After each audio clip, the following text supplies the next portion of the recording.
पिछले 3 साल से रूस यूक्रेन युद्ध चल रहा है। 3 साल से यूरोप की जमीन पर महायुद्ध जारी है। 3 साल से दुनिया इस रूस और यूक्रेन की लड़ाई मानकर देख रहे हैं। लेकिन अब अमेरिकी खुफिया रिपोर्ट जो सामने आई है ये बता रही है कि ये युद्ध सिर्फ यूक्रेन तक सीमित नहीं है। अमेरिकी खुफिया एजेंसी की ताजा रिपोर्ट के मुताबिक रूसी राष्ट्रपति पुतिन ने अपने युद्ध के लक्ष्य नहीं बदले हैं। वे आज भी वही चाहते हैं जो 2022 में पूर्ण सैन्य आक्रमण शुरू करते वक्त चाहते थे।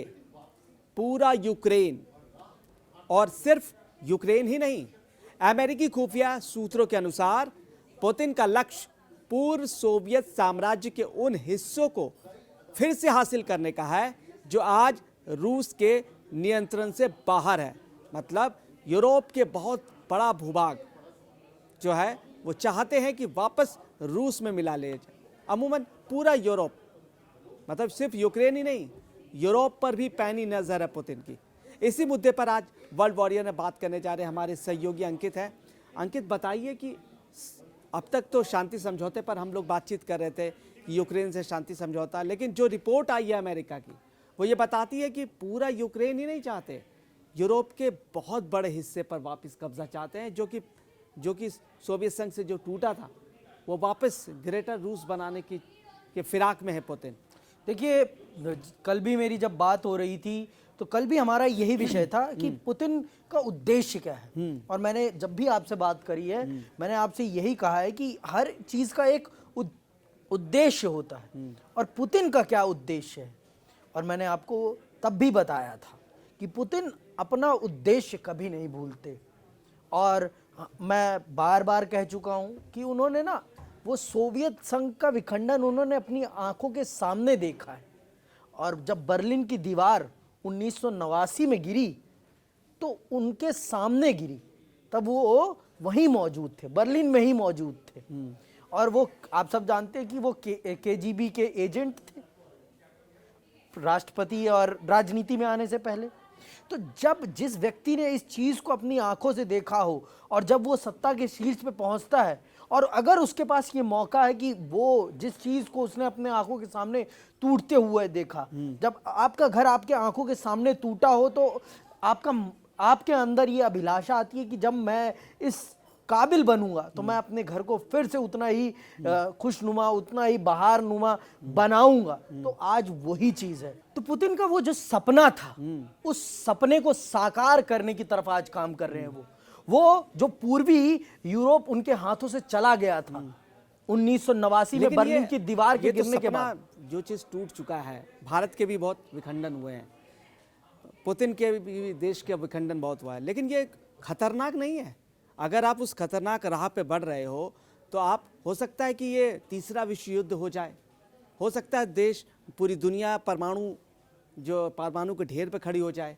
आप तो पूरी दुनिया को मुश्किल में डालने की कोशिश कर रहे हैं ना। अगर आप अपने सपने को, एक ऐसा सपना, आपको ये भी देखना होगा कि सामने वाला भी शक्तिशाली है, नेटो भी शक्तिशाली है, उसके पीछे अमेरिका भी शक्तिशाली है। अगर वो प्रहार करेगा तो आपका भी जो देश है उस पर भी आघात होगा, उस पर भी आघात होगा। आपकी चाहत कुछ भी हो सकती है, आप तो चाहेंगे कि पूरा अमेरिका भी ले लें, लेकिन क्या आप में वो शक्ति है कि आप पूरा यूरोप ले लेंगे? यूक्रेन अगर आप जीत लेते हैं इसका मतलब ज़रूरी नहीं है कि आप पूरे यूरोप पे कब्जा कर लेंगे, क्योंकि वो भी अपनी शक्तियां जुटा रहे हैं, नेटो को एक कर रहे हैं। अमेरिका यूरोप के साथ है। अगर आज भी युद्ध होगा तो, अगर इस तरीके से युद्ध होगा कि कब्जा होगा पोलैंड पे और अलग अलग रोमानिया पे कब्जा करने की कोशिश की जाएगी, तो ज़रूर अमेरिका इसमें कूदेगा और महायुद्ध हो जाएगा।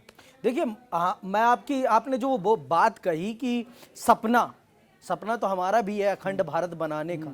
कितना भी पाकिस्तान अपने आप को क्यों ना कहता हो कि हमारे पास परमाणु शक्ति है, हमारे पास ये ताकत है, लेकिन क्या हम अपने सपने को भूल गए? नहीं भूले। हम चाहते हैं अखंड भारत और बना के रहेंगे, पाकिस्तान की छाती पर चढ़ के बनाएंगे। तो पुतिन का भी यही सपना है।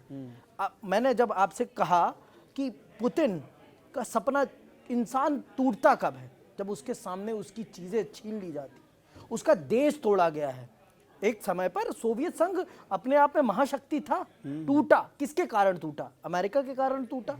तो अब आप बताइए, और आज के समय क्या अमेरिका सच में उस स्थिति में है कि वो दो मोर्चे पर, एक तो सोवियत मोर्चे पर रूसी मोर्चे पर लड़ पाएगा और एक चाइनी मोर्चे पर लड़ सकता है?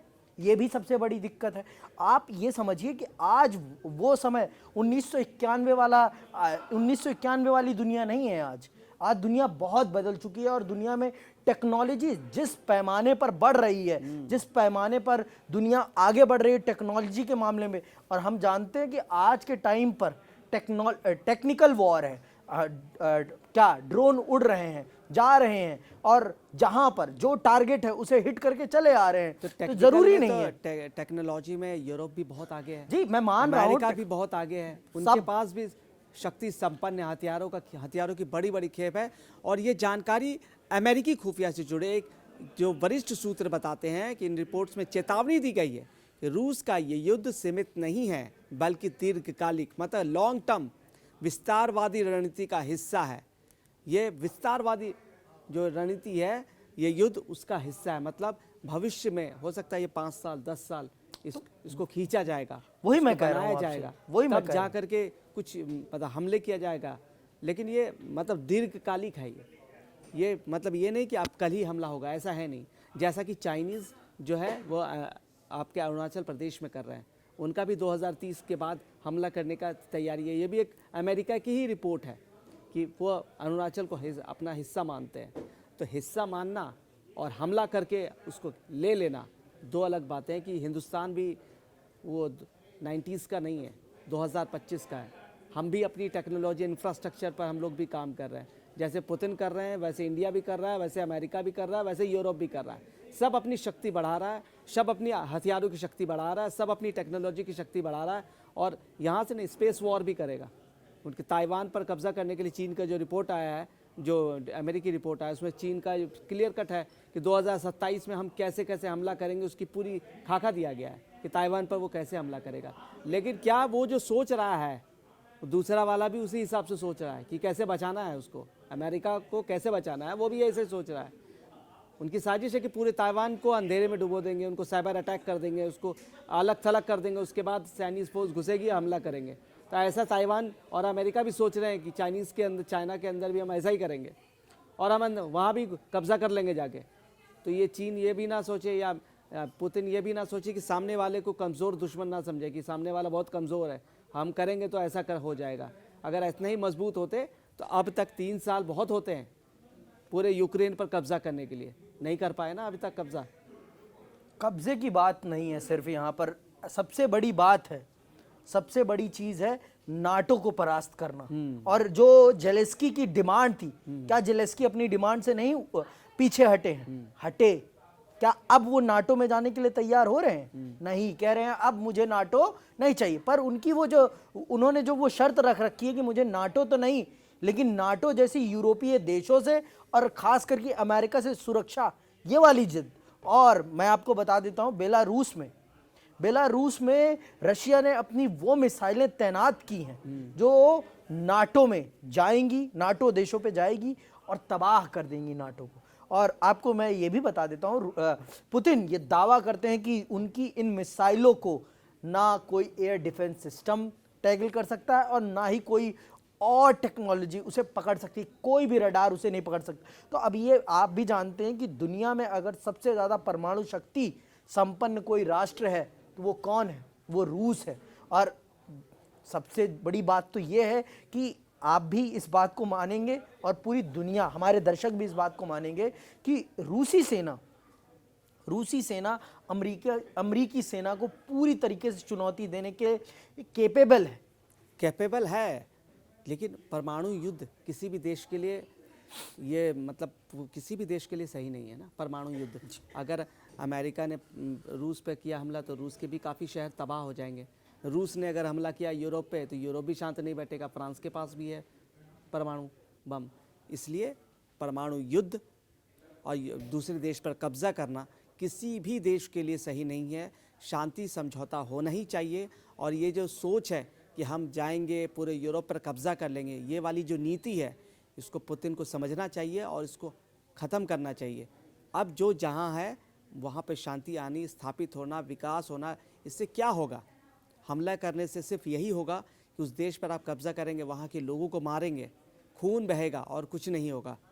जो कि दोनों ही पुतिन, जेलेंस्की और ट्रंप को इस बात को समझना होगा कि हथियार की खेप बेचने के चक्कर में मानवता ना भूला जाए।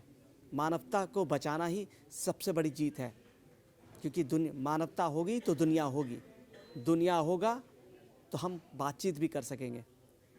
तो दुनिया को खूबसूरत बनाना है, यही हम सबकी कोशिश होनी चाहिए।